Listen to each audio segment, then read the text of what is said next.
우리가 지난번에 이 열왕기에서 놀랍게 직면했던 역사는 그 선한 왕들임에도 불구하고 비극적인 삶을 산 왕들이 있었고,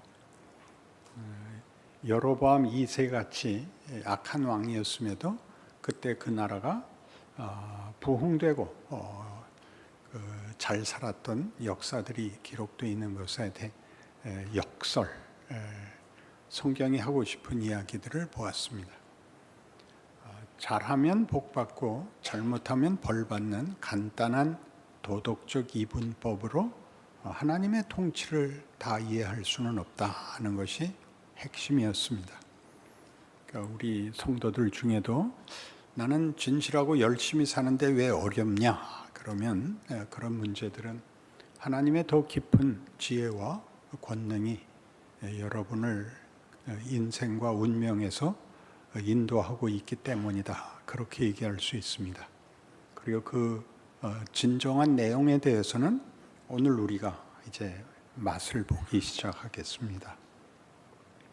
오늘 본문같이 여로보암 2세 때는 그가 비록 악한 왕이었지만 그 나라 살림은 또 백성들의 삶은 만족스러운 태평하고 부요한 시대였습니다.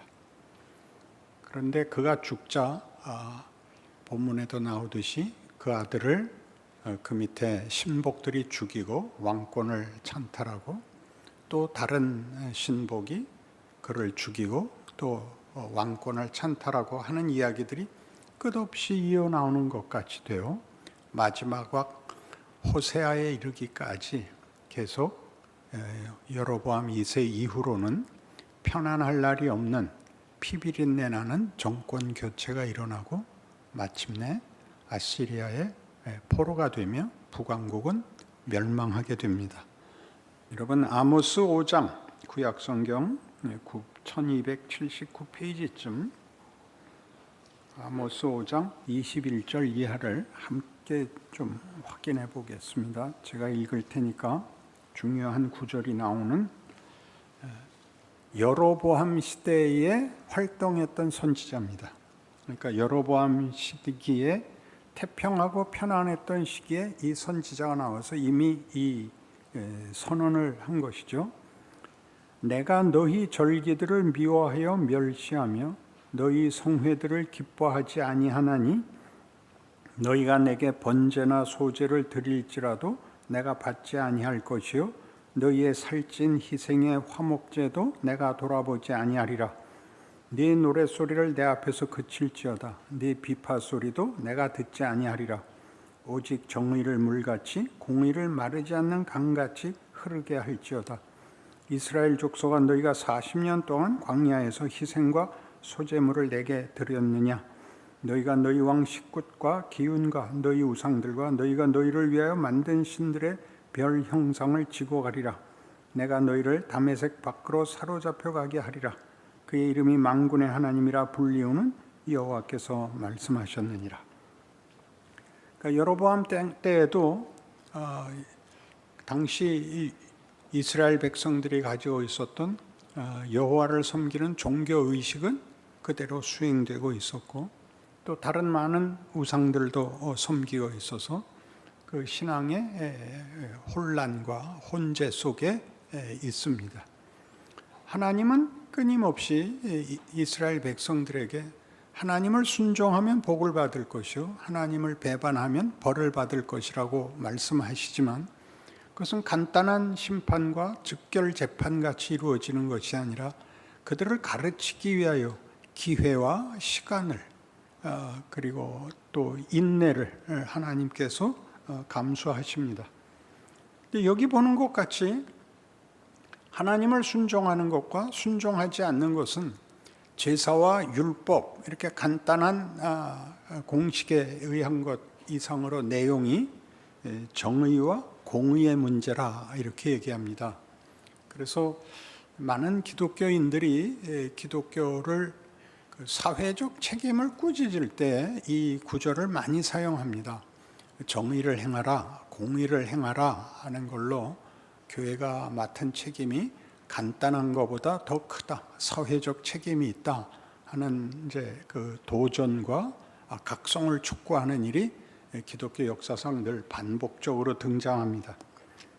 근데 이 공의와 정의는 그렇게 쉽게 이해할 수 있는 것이 아닙니다. 여로보암의 평화와 부요한 시기가 무엇을 가져왔느냐 하면 모든 승리는 권력을 잡는 데 있다가 된 것이죠. 그러니까 지금 이 꾸중은 권력을 가지면 승자가 되고 성공을 하고 부요해진다라고 생각하는 것은 하나님의 뜻과 전혀 다른 것이다, 이런 뜻입니다. 권력이 아니라 정의여야 된다, 이렇게 얘기하는 것이죠. 그러나 세상에서 정의는 여러분들도 이제 많이 인생에서 겪어보셨다시피 공평하다는 것은, 공평의 기준이 사실은 절대적인 것이 세상에는 없습니다. 언제나 공평의 기준은 권력자의 횡포입니다. 권력자의 명분이고 권력자의 핑계인 경우를 우린 끊임없이 반복적으로 보고 있습니다. 세상에는 정의와 공평의 기준을 만들 수가 없습니다. 그것은 기껏해야 도덕적일 뿐입니다. 그러니까 이 문제에 대해서 성경이 정의와 공의를 얘기하는 것이 이렇게 무서운 말로 외쳐지는 것은 정의와 공의를 위해서도 권력을 가져야 된다라는 것이 묻어나온 겁니다. 무섭게 꼭 이 구절을 인용합니다. 한국교회가 이래서 되라고 이렇게 칼같이 이 말이 튀어나오지, 정의와 공의를 원한다 하는 것이 여로보암 시대의 그 부흥과 그 평화라는 것을 권력을 가지면 얻을 수 있다고 생각했던 당시의 그 이해들을 깨는 하나님의 정의가 무엇인가로 이해하는 것은 그다시 기독교 내에서도 이해가 많이 부족하지 않은가 싶습니다. 우리는 기독교에서 말하는 정의란 이런 것입니다. 정의란, 여러분, 우리 한문으로 바를 정자와 옳을 의자를 쓰는데 영어에는 justice 이런 말을 쓰는데, 사실 justice는 우리가 정의다 그렇게 외웠지 영어로는 감각이 없습니다. 정의를 한문으로 쓰면 바르고 올바른 것, 그렇게 이해합니다. 근데 이 정의가 로마서 3장에 가면 기독교에서 정의란 이런 뜻입니다. 로마서 3장으로 와보십시다.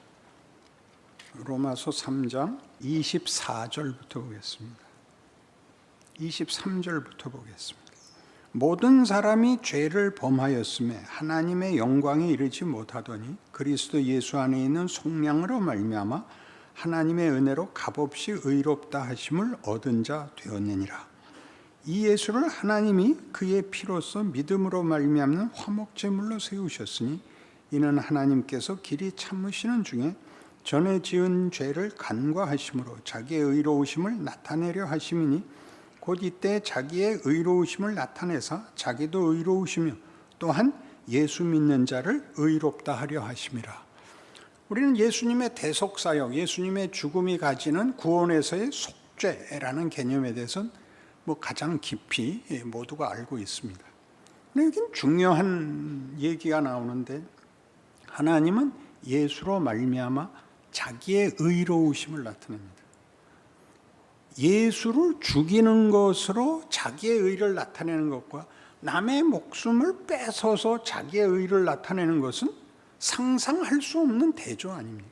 자기 아들을 화목제물로 내주어서 자신의 의를 나타내고, 자신의 의를 나타내는 것은 상대방을 의롭게 하기 위해서, 상대방을 의로운 대상으로 가지기 위해서 하나님이 이런 방법을 택하셨다는 겁니다.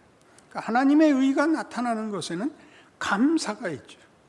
하나님이 우리를 하나님의 사랑의 대상, 하나님과 신뢰를 나누는 믿음의 대상으로 만들므로써 그렇게 요구하시고 그렇게 하시는 것이 정의의 실현이었다. 그렇게 말하는 것이 기독교의 속죄 사역입니다.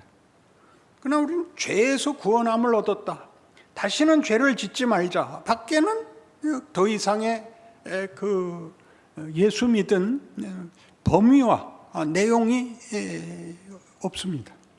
그러니까 죄 안 짓는 게 전부고, 이런 정의나 뭐 믿음을 얘기할 때도 이렇게 굉장히 폭력적인 자신이 기대하는 것과 모두가 그래야 된다는 것에 대한 거친 불만 같은 것이 이렇게 협박성으로 나오는 것은 천만의 얘기입니다.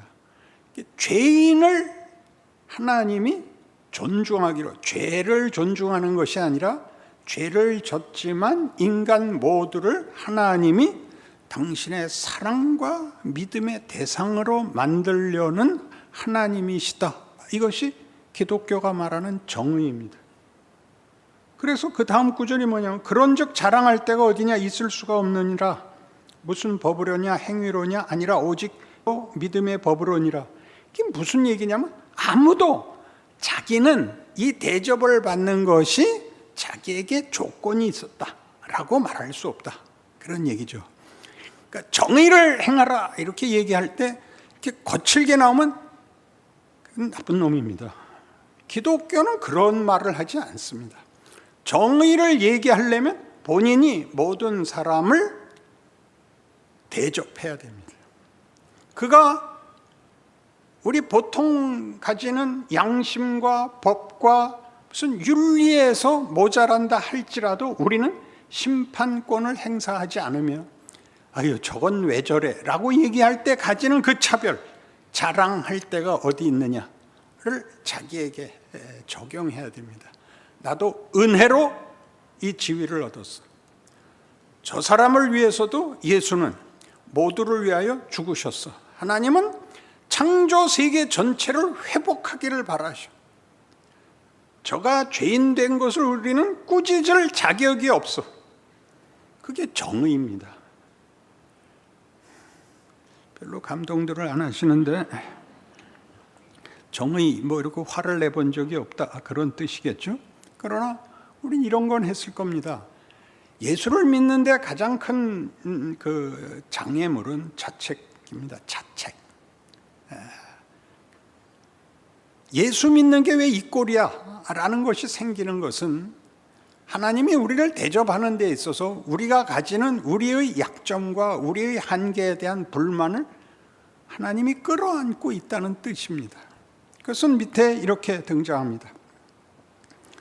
4장으로 가셔서 18절에 아브라함이 바랄 수 없는 중에 바라고 믿었으니 이는 네 후손이 이 같으리라 하신 말씀대로 많은 민족의 조상이 되게 하려 하심이라. 그가 100세나 되어 자기 몸이 죽은 것 같고 사라의 태가 죽은 것 같음을 알고도 믿음이 약하여지지 아니하고 믿음이 없어 하나님의 약속을 의심하지 않고 믿음으로 견고하여져서 하나님께 영광을 돌리며 약속하신 그것을 또한 능히 이루실 줄을 확신하였으니 그러므로 그것이 그에게 의로 여겨졌느니라. 그에게 의로 여겨졌다 기록된 것은 아브라함만 위한 것이 아니요 의로 여기심을 받을 우리도 위함이라. 이렇게 됩니다. 그 아브라함이 믿음을 가졌다는 표현, 이 성경의 표현이 무슨 뜻이냐 하면, 자기 몸에 죽은 것 같은 것을 알거든. 그러니까 이제 애를 낳을 수 없는 나이가 됐잖아요, 아브라함과 사라가. 그런데도 믿음이 없어서 하나님의 약속을 의심하지 않았다는 거죠. 그게 무슨 말이에요? 그는 조건과 자격과 능력이 없어서 속수무책이었다, 그런 말입니다. 그런 모든 조건이 없음에도 불구하고 이렇게 마음이 편안하고 확고한 믿음 속에서 노래 부르며 살았다, 그런 얘기가 아닙니다. 믿음이 좋다는 것은 하나님이 무엇이든지 할 수 있다를 아는 것이지만 자기 스스로에게는 그것이 일어날 조건이 하나도 없다는 것 때문에 조마조마한 것이 정상인 것입니다. 은혜를 입는다든가 은혜에 감격을 한다는 건 언제나 우리가 결실할 수 없는 것을 받았을 때 은혜를 받는다, 은혜에 감격한다라고 얘기하는 것이고, 그 은혜를 받을 때는 간절하면 은혜를 받는다라고 얘기하는데, 그 간절함은 사실 초조함 아닙니까? 그는 황당함이고, 그는 사실은 절망에 있는 것이 간절하지, 간절함이 무슨 이런 의심, 불안 위에 서 있는 어떤 더 뭐 이렇게 평안하고 자신 있는 상태를 가르치고 있지 않습니다. 그래서 이 의는 아브라함에게만 의로 여긴 것이 아니라 의로 여기심을 받을 우리도 위함이니랍니다. 그러면서 예수가 등장하죠. 예수 우리 주를 죽은 자 가운데서 살리신 이를 믿는 자니라가 됩니다. 그러니까 우리가 의롭게 되는 것은 예수로 말미암아 의롭게 된다는 것이 무슨 말인지를 다 압니다. 그죠? 우리를 위하여 예수가 죽어야 됐었다. 우리에게 자격과 조건이 없었다. 우리는 보상을 받을 자격과 권리가 없었다. 바로 그 역사적 기록이 아브라함이다. 그러니까 아브라함도 아무 조건이 없었고 자격이 없었고 그는 선택의 여지가 없어서 믿음의 길에 서 있을 수밖에 없었다. 그가 믿음의 길에 서 있었던 것이 아니라 성경이 말하는 것이다. 너는 자격도 조건도 아브라함은 다른 사람보다 더 나은 것이 아니었다. 그래서 그는 의의 선조가 됐고 믿음의 선조가 됐고 그것은 나중에 예수를 통하여 우리에게 다 이렇게 허락되었다. 그래서 25절 예수는 우리가 범죄한 것 때문에 내줌이 되고 또한 우리를 의롭다 하시기 위하여 살아나셨느니라. 예수는 우리의 속죄 제물이 되셨고 우리를 구원하시기 위한 속죄 제사장이 되기도 하십니다. 그러나 여기서 오늘 우리가 보는 정의라는 문제에서 보자면 정의와 권력의 충돌에서 보자면 예수는 우리 손에 죽음으로써 우리는 예수를 죽일 수밖에 없는 존재였지만 우리 속에 들어와 우리 손에 죽음으로써 우리의 현실을 증명하시고 거기서 살아나사 우리 죽은 자를 의롭다 여기시는 세상을 선포하셨느니라. 그렇게 되는 겁니다. 그러니까 정의의 사회가 어디에서 세워지느냐 하면 우리 손으로 죽인 그 세상을 예수가 왕노릇 하심으로 이제 비로소 정의가 세워지는 거죠. 그러니까 인간들이 회개하는 것이 먼저가 아니라 예수께서 죽으시는 것으로 이 정의 사회가 구현되는 것입니다. 그러니까 이 문제들은 구원을 받고 난 다음에 이해할 수 있는 것이지 구원을 얻기 전에는 이해할 수 없는 것이고 구원을 받은 후에도 나는 믿었다라는 말을 조건으로 자격으로 사용할 수 없다 그거죠. 우리 마음에서 일어나는 정의, 우리 마음에서 일어나는 믿음은 다시 자격이 되고 조건이 되고 하지 않습니까? 여러분이 흔들리고 현실이 어려우면 스스로에게 자격을, 조건을 점검하지 않습니까? 나는 벌 받는 게 맞아. 지난번에 그것 때문에 하나님이 기다리셨다가 오늘 내게 치시는 거야. 이런 식의 생각은 유치한 생각입니다. 하나님이 하시는 것이 이렇게 벌을 주고 그래서 회개를 바라고 이렇게 하시지 말고 더 크게 권력과 계급과 보상과 자격에 관한 문제가 아니라 하나님이 우리에게 베푸신 구원과 우리에게 허락하신 인류 자체에 하나님이 부여하신 목적은 정의입니다. 그 정의는 세상에서는 권력이고 공평이고 자기 변명이지만 성경에서는 하나님이 누구신가에 달려있는 하나님의 의로우심이 만들어내는 우리의 지위와 존재와 정체성을 결정하는 하나님의 의도입니다. 그래서 이사야 43장으로 갑니다. 43장 1절 1019페이지 구약성경 이사야 43장 야곱아 너를 창조하신 여호와께서 지금 말씀하시느니라. 이스라엘아 너를 지으신 이가 말씀하시느니라. 너는 두려워하지 말라. 내가 너를 구속하였고 내가 너를 지명하여 불렀나니 너는 내 것이라. 네가 물 가운데로 지날 때 내가 너와 함께 할 것이라. 강을 건널 때 물이 너를 침몰하지 못할 것이며 네가 불 가운데로 지날 때 타지도 아니할 것이요 불꽃이 너를 사르지도 못하리니 대저 나는 여호와 네 하나님이요 이스라엘의 거룩한 이요 네 구원자임이라. 내가 애굽을 너의 속량물로 구스와 스바를 너를 대신하여 주었노라. 네가 내 눈에 보배롭고 존귀하며 내가 너를 사랑하였은즉 내가 네 대신 사람들을 내어주며 백성들이 네 생명을 대신하리니 두려워하지 말라. 내가 너와 함께하여 네 자손을 동쪽에서부터 오게 하며 서쪽에서부터 너를 모을 것이며 내가 북쪽에게 이르기를 내놓으라. 남쪽에게 이르기를 거두어 두지 말라. 내 아들들을 먼 곳에서 이끌며 내 딸들을 땅끝에서 오게 하며 내 이름으로 불려지는 모든 자 곧 내가 내 영광을 위하여 창조한 자를 오게 하라. 그를 내가 지었고 그를 내가 만들었느니라. 많은 이제 우리 예수 믿는 사람들이 좋아하는 대표적인 성경장 중에 하나이죠. 하나님이 내 편이시다 라는 것은 귀한 약속입니다. 여기서 하는 얘기는 이런 것입니다. 지금 이 역사적 배경은 하나님이 유다까지 다 바벨론 포로로 몰아내시고 하시는 선언들입니다. 그러면 이렇게 사랑하시고 창조하셨고 하나님의 소유물이고 보배인데 어찌 바벨론에 버렸느냐 하는 얘기가 여기 모순되어 보이지 않습니까? 하나님은 가끔 두렵습니다. 그러나 하나님의 두려움은 공포가 아닙니다. 하나님은 우리의 아버지이십니다. 그러니까 부모입니다. 기억하십시오. 부모의 엄격함은 부모가 자식을 가르치는 것은 대단히 엄한 법인데 그걸 공포로 받아들이는 자식은 없습니다. 늘 경험하셨겠지만 자식 패놓고 가서 울고 엄마가 뭐라 그래? 와서 빨리 밥 처먹어라. 그러지 않습니까? 안 먹어.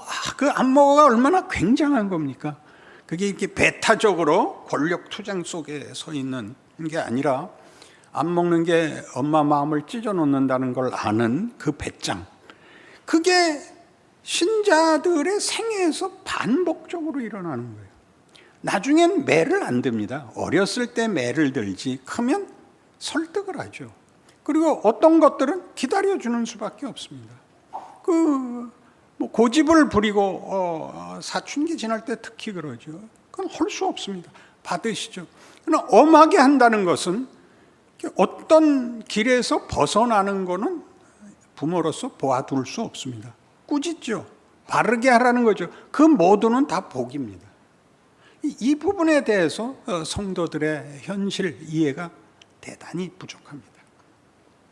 하나님은 우리를 위하여 여기에 나온 데라면 다른 사람들을 대신 주고 다른 나라들을 대신 주겠다 그럽니다. 속량물로 주겠다. 그러니까 우리가 그 출애굽 사건에서 보듯이 애굽의 장자를 죽임으로 애굽을 항복시키는 이스라엘을 끌어내는 것 같이 하나님이 우리 인생과 세계 속에서 역사 속에서 그 많은 사건들과 많은 사람들이 여러분 각각 하나하나에게 저 모든 사람이 너를 위하여 존재하는 조역이니라 라고 말하는 셈입니다. 그러니 세상에서 일어나는 일과 내 인생에서 일어나는 일과 나와 가까운 사람과 나와 등을 진 사람들 모두가 나를 키우기 위한 하나님의 배려입니다. 그의 권능이고 그의 지혜입니다. 심지어 그 아들까지 내놓으셨으니까 로마서 8장 아닙니까? 그 아들을 우리에게 주시니가 그 아들과 함께 어찌 모든 은사를 아끼시겠느냐? 그게 로마서 8장입니다. 누가 사망이나 생명이나 높음이나 깊음이나 권력이나 무엇이든지 예수 그리스도 안에 있는 하나님의 사랑에서 우리를 끊으리요. 이런 말들이 나오는 이유는 신앙이란 하나님과의 관계가 이렇게 혈연같이 묶여서 우리는 여기 43장에 나오듯이 포로로 끌려가야만 되는 오늘 우리 본문에 보듯이 계속적인 무력 그 반역에 의하여 그 왕권이 찬탈되는 피비린내 나는 역사들이 전부 하나님께서 그의 백성들을 키우기 위한 개입이요, 우리를 위한 유익을 도모하시는 하나님의 지혜라고 우리는 받아들여야 됩니다. 거기에 말하자면 이것보다 더 낮은 기준을 가지게 되면, 그러니까 도덕이나 법, 공평 같은 기준이 기독교의 기준을 대신하게 되면 우리도 폭력이 됩니다. 우리도 폭력이 되죠. 김수환 추기경이 돌아가셨을 때 청와대에서 조화를 보냈습니다.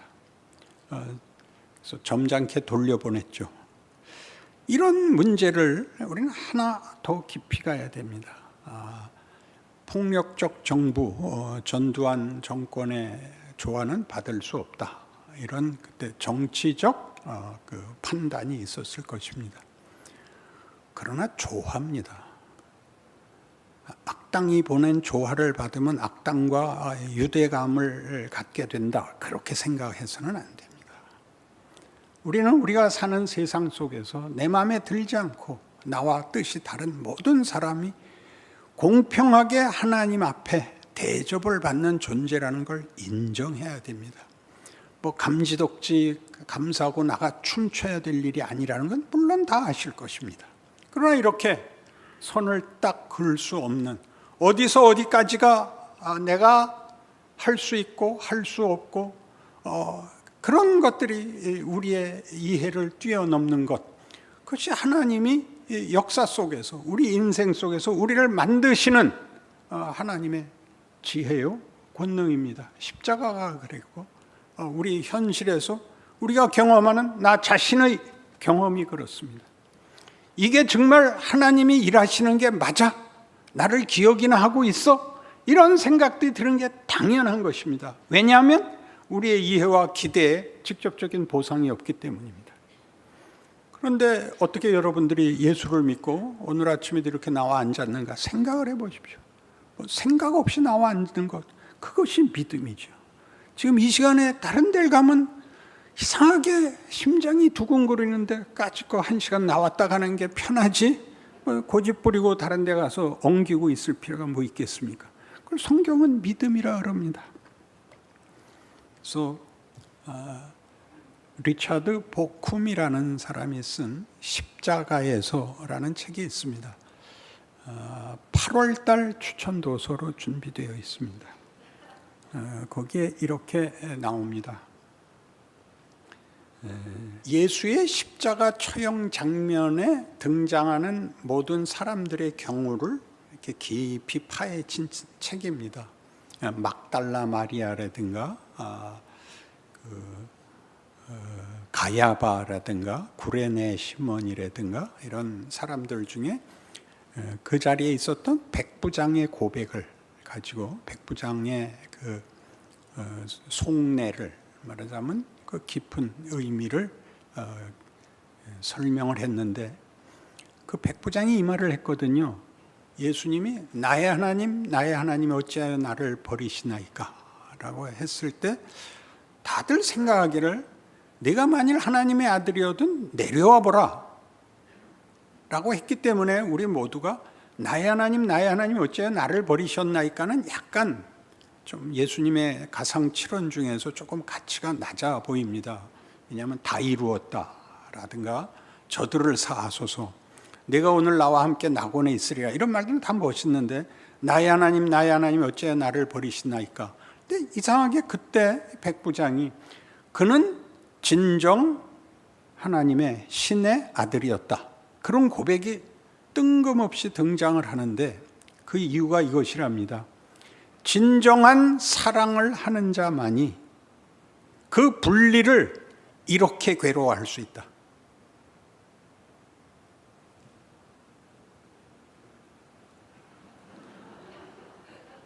우리는 진정으로 사랑한다 그래놓고도 헤어지면 에이 뭐지까지게 야 세상에 널려 있는 게 단데 뭔데 이렇게 하지, 그걸 이렇게까지는 슬퍼할 수 없다는 겁니다. 인간이 가진 사랑으로는 그 분리를 여기까지 끌고 오지 못한다는 거죠. 성자와 성부 사이의 사랑, 물론 이 백부장은 거기까지 알고 있지 못할지라도 이 사람의 고통은 그 신과의 분리를, 그러니까 신과의 사랑을 상상할 수 없는 것으로 가지고 있다는 것을 고백했다는 거죠. 하나님과 우리는 그렇습니다.